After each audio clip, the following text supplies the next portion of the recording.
básicamente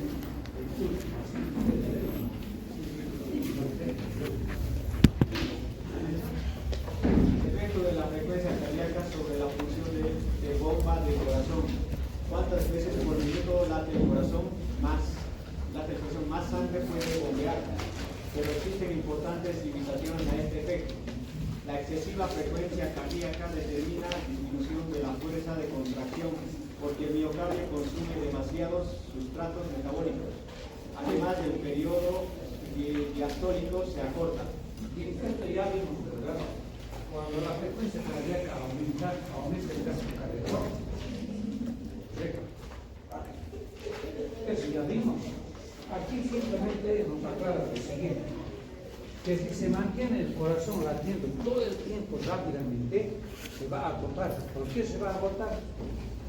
Porque el miocardio consume muchos sustratos metabólicos. Por ejemplo, los pacientes que tienen hipertiroidismo, ¿conocen ustedes a la tiroides? ¿Dónde está ubicado? En el capítulo. Aquí, pero aquí arriba, aquí. Esta hormona, llamada T3-T4 tiroxina, cuando está secretada en mucha cantidad, provoca taquicardia.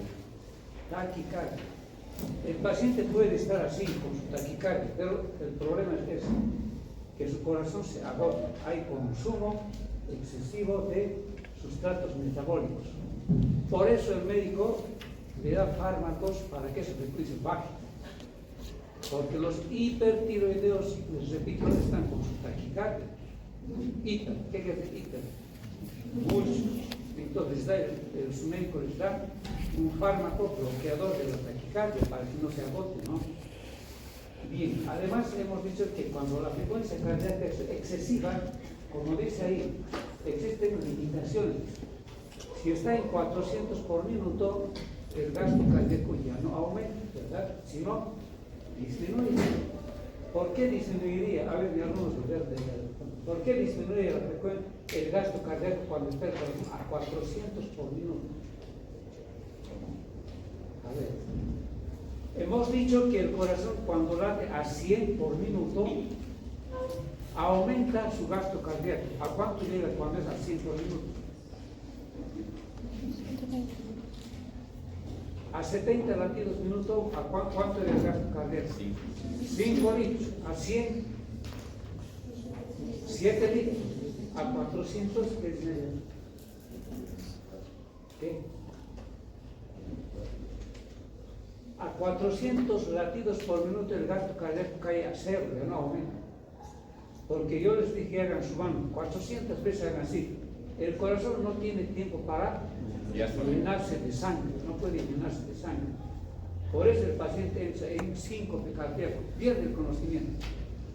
Estos temas ya hemos hablado, no tienen por qué durar. Esto es un complemento nada más. A ver, segundo, ustedes. Perfecto. Efectos de los iones potasio y de calcio sobre la función cardíaca. El exceso de potasio hace que el corazón se dilate y quede flácido y que disminuya la frecuencia cardíaca, además de bloquear el sistema de conducción auriculoventricular. ¿Saben ustedes cómo se llama el estudio laboratorial que nos informa? Los electrolitos están en tanto, sodio, potasio. ¿Cómo se llama ese estudio?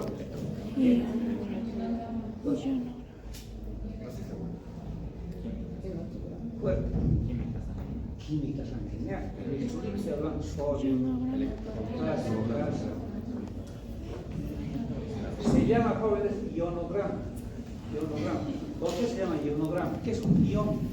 ¿Qué es el sodio? Un ion. El cloro es ion, sí. El cloro es un ion aniónico o catión. Cloro. ¿Qué carga tiene el cloro? Negativo. ¿Qué sería? Pues catión o anión. No. Tienen que acordarse. Ionograma se llama. Iono viene de ion, de electrolitos. Entonces, es importante primeramente ver los electrolitos del paciente. ¿Por qué? Porque, como dice ahí, si hay exceso de potasio en la sangre, ¿qué va a provocar? ¿Qué va a provocar? Que se dilate el corazón. Fíjense, Cuando el potasio en la sangre está excesivamente alta, hiperpotasemia se llama. Hiper es mucho. Potasemia, ¿qué es potasemia? Sangre, emia es sangre. Si hay mucho potasio, el corazón se dilata, queda flácido, su frecuencia disminuye y puede bloquear su sistema de conducción. El que no sabe este detalle puede pensar que el problema del paciente es cardíaco, ¿no? Está fallando su corazón, pero no. ¿Quién está fallando en este caso? El potasio, ¿no? El electrolito, el corazón está bien. El que está fallando es el electrolito llamado potasio. Por eso es importante. Pedir este estudio es muy importante. El ionograma. También podría llamarse diograma. Porque electro decir ya desvirtúa, ¿no? Electrolitos. Ionograma. Y a ver, tú ves el la primera fila. Ahora, ¿qué pasa con el calcio? Efecto de los iones de calcio. El efecto del calcio causa contracción espástica del corazón debido a que el calcio provoca contracción muscular. El déficit de calcio causa flacidez cardíaca. Ya sabemos que el calcio en las células musculares cardíacas produce contracción, ¿no? Contracción. Entonces, cuando hay hipercalcemia, es decir, demasiado calcio en la sangre, demasiado calcio, ha de provocar contracción espástica. El corazón se va a contraer demasiado. No se va a contraer normalmente, sino demasiado fuerte. Por eso se dice espástico, ¿no? Espástico, contracción espástica. Debido a que el calcio provoca contracción auricular, pero el exceso de calcio. En este momento nuestro calcio de todo debe estar normal, ¿no? Pero si hubiera exceso de calcio puede provocar espasmo. Y el déficit de calcio, obviamente, todo lo contrario, ¿no? Si nos falta calcio, puede haber una acidez cardíaca. Creo que tenemos valores para que puedan repasar. A ver, brevemente vamos a pasar.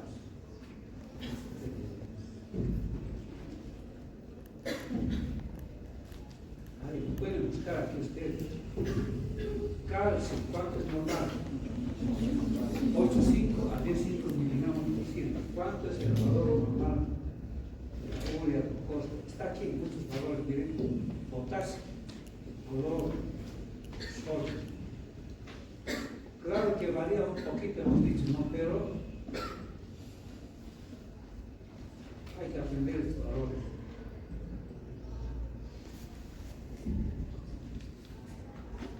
Ya, no solamente al corazón le afectan los electrolitos, también la temperatura. A ver, Efecto de los iones de calcio. ¿qué ha pasado? ¿Dónde estabas tú? A ver, eso ya hemos hablado. Vea. Efecto de la temperatura sobre el corazón. El aumento de la temperatura incrementa la frecuencia cardíaca. La disminución de la temperatura disminuye la frecuencia cardíaca. También la temperatura afecta al corazón. Por ejemplo, cuando aumenta la temperatura, el corazón late más rápido. ¿Sí o no? ¿Han observado? Cuando hay fiebre, el paciente febril con infección, con fiebre, tienes acelerado el corazón. De hecho, se dice que por cada grado de temperatura que suba, aumenta 10 latidos. ¿Sabían eso? Por cada grado de temperatura que sube, el cuerpo aumenta 10 veces el latido. Digamos, estaba en 70, la temperatura aumenta 1 grado, y el cuerpo ya late a 80, 90, 100, etc. ¿no? Y obviamente la hipotermia, la disminución de la temperatura, disminuye la frecuencia cardíaca, ¿no? Alguna vez encontraron a un indigente en la calle, creo que era un alcohólico, temprano, en periodo de invierno, como estos días, ¿no? Alcohólico, durmiendo, no sabían si estaba muerto, pero estaba todavía con vida. Estaba por encima de la mosca, así llamaban antes siempre la mosca. O sea, estaba tirado, inerte, no se movía, con bradicardia, estaba hipotérmico esta situación. Tanto frío, su corazón estaba haciendo lento, por el frío, ¿no? Por el frío. Entonces hay cosas interesantes que hay que tocar. Pasamos a estimulación corazón, el sistema de conducción, ¿no? A ver, lea por favor, tú vas a leer, porque no participa ella, ¿no? Estás en la lee. Bueno, pues. Estimulación rítmica del corazón. El corazón está dotado de un sistema especializado para 1. Generar rítmicamente impulsos. 2. Conducir estos impulsos por todo el corazón. Hay más. El sistema de conducción tiene dos partes. Uno, para generar, para producir espontáneamente impulsos eléctricos rítmicamente. ¿Dónde está ese lugar donde se genera? Ya saben ustedes. ¿Dónde se genera el impulso en el corazón? ¿Qué? En el nódulo sinusal, llamado también de Ashok Tawar, ¿sí? Claro, se diga pues palos, si no, ahí se genera. Pero dos de ser tiene otro sistema para que lleve su impulso, como cables, ¿no? Como cables para que lleve el impulso. Este sistema entonces está constituido por, a ver, vamos a ver, ¿quién va a leer ahora? A ver, del fondo, por favor, lea. ¿Puede ver, sí, no? Todo. Bueno. Este sistema especializado está constituido por nudo sinusal, estructura pequeña, aplanada y elipsoide de unos 3 milímetros de ancho y 15 milímetros de largo y 1 milímetro de espesor. Está situado en la pared lateral de la aurícula derecha por debajo y algo lateral respecto a la desembocadura de la vena cava superior. Su potencial de membrana de reposo es de menos 55 milivoltios. Las fibras del nudo sinusal son autoexcitables debido a la importante permeabilidad intrínseca al sodio. Entonces, el nódulo sinusal, es pequeñito, apenas tiene 3 milímetros de ancho, 15 de largo, 1 de espesor, situado en la aurícula derecha, cerca de la desembocadura de la vena cava superior, ¿no? Algo lateral, ¿no? Algo lateral. Su potencial de membrana en reposo es menos 55. Se parece al potencial de acción del músculo liso, ¿verdad? ¿Cómo era el músculo esquelético? ¿Cuánto era? 20. Aquí es menos 55. ¿Por qué son autoexcitables estas fibras, estas células del nódulo sinusal? Solitas se excitan sin estímulo de afuera. Porque su permeabilidad al sodio es importante, es grande. El sodio fácilmente puede penetrar, no necesita que se abran los canales. En muchas partes hemos visto que cuando llega el estímulo se abre el canal, aquí no. Automáticamente el sodio puede ingresar y puede provocar despolarización, ¿no?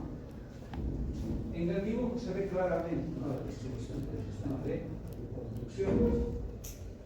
Vías internodales, vamos con la lectura, a ver, lectura.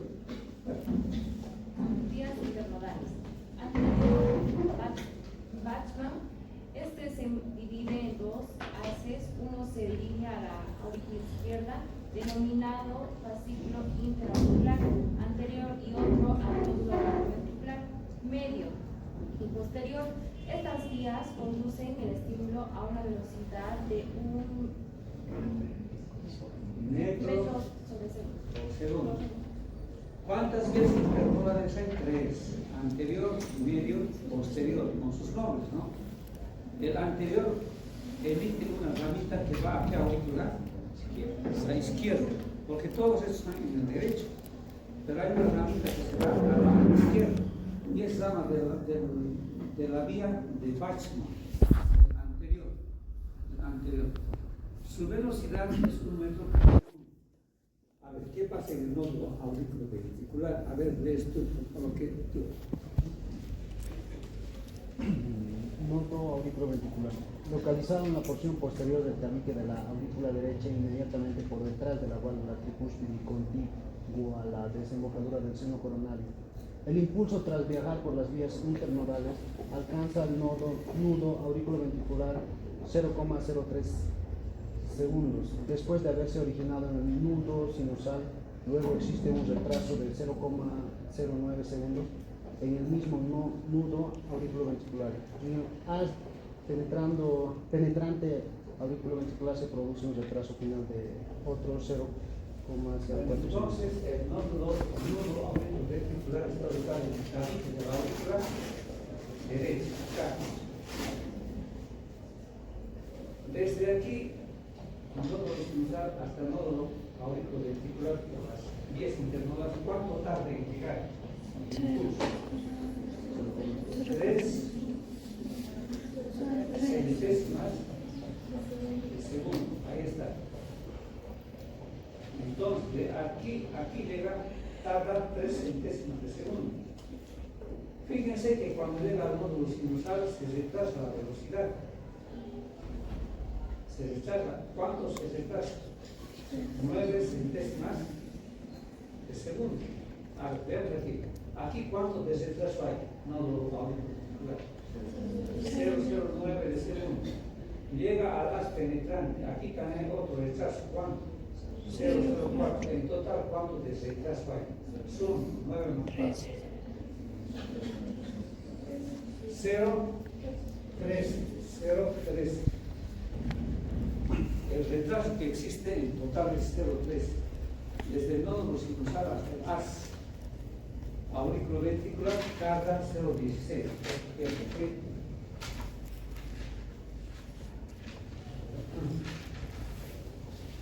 Desde aquí hasta el haz auriculoventricular tarda 0,16.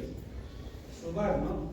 0,03, 0,09, 0,04, total 0,16. Hay unos retrasos entonces. En lugar de que el impulso pase directo exactamente al ventrículo, en el nódulo auriculoventricular y hasta el haz auriculoventricular se retrasa la velocidad. ¿Ustedes creen que es necesario ese retraso o no? ¿O está mal ese retraso? ¿Por qué se retrasa? ¿Qué opinan? Hay un retraso desde el nódulo auriculoventricular. ¿Es favorable o no es favorable ese retraso? ¿Por qué?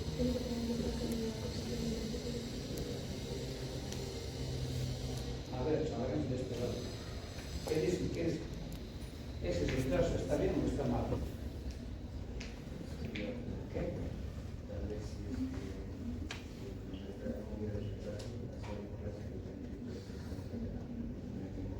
Correctamente.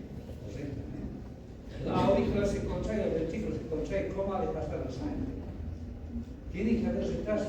La aurícula se contrae, el ventrículo tiene que mantenerse dilatado en ese tiempo corto, ¿no?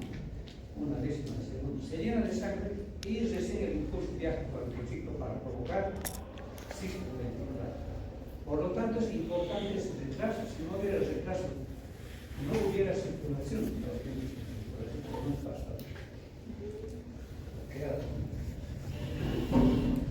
Ya. Siguiente, a ver de esto. La última parte. ¿Qué dice? Ah, no, este es el retraso. Aquí se ve, vea. Con las letras negras, está ahí. Este retraso a nivel del nuevo auriculoventricular se debe a 1. Las líneas que tienen potencial de despegar el reposo, mucho menos de las líneas que se ven cerebral. 2. Existe poco las. Por tanto, existe una elevada resistencia a la conducción de iones, lo cual estimula. Esos son los motivos por los que se retrasa. Por 2 motivos que se retrasa. El retraso, les repito, es muy importante. Y aquí vamos a poner bien los valores porque en el electrocardiograma vamos a tener que recordar todo eso, ya los valores, es el tiempo de velocidad. A ver, finalmente, sistema de Purkinje. A ver, tú lees. Sistema de Purkinje. Sus fibras son grandes, incluso mayores que las fibras musculares ventriculares, y transmiten el impulso a una velocidad de 1.5 a 4 milésimas por segundo. Metros por segundo. Una característica del haz auriculoventricular es que la conducción es unidireccional. La conducción siempre es adelante, no puede conducirse atrás, siempre es adelante. Es que unidireccional. Ahora, De todo el sistema de transmisión, los de Purkinje son los más veloces, hasta 4 metros por segundo. ¿Dónde está el sistema de Purkinje? ¿Aurícula o ventrículo? Ahí es veloz. Este sistema de conducción es muy delicado. Puede estar afectado por infecciones, bacterias, parásitos, infartos, cualquier cosa. Por eso en cardiología hay bastantes patologías, enfermedades por trastornos de conducción, así se llama, ¿no? Trastornos de conducción. Puede haber taquicardias, bradicardias, puede haber arritmias, todo. Es muy delicado. Bien, yo creo que viernes vale la pena quedar descansar, porque el lunes nos veríamos. A jueves estamos en el sistema de... Ya, vamos.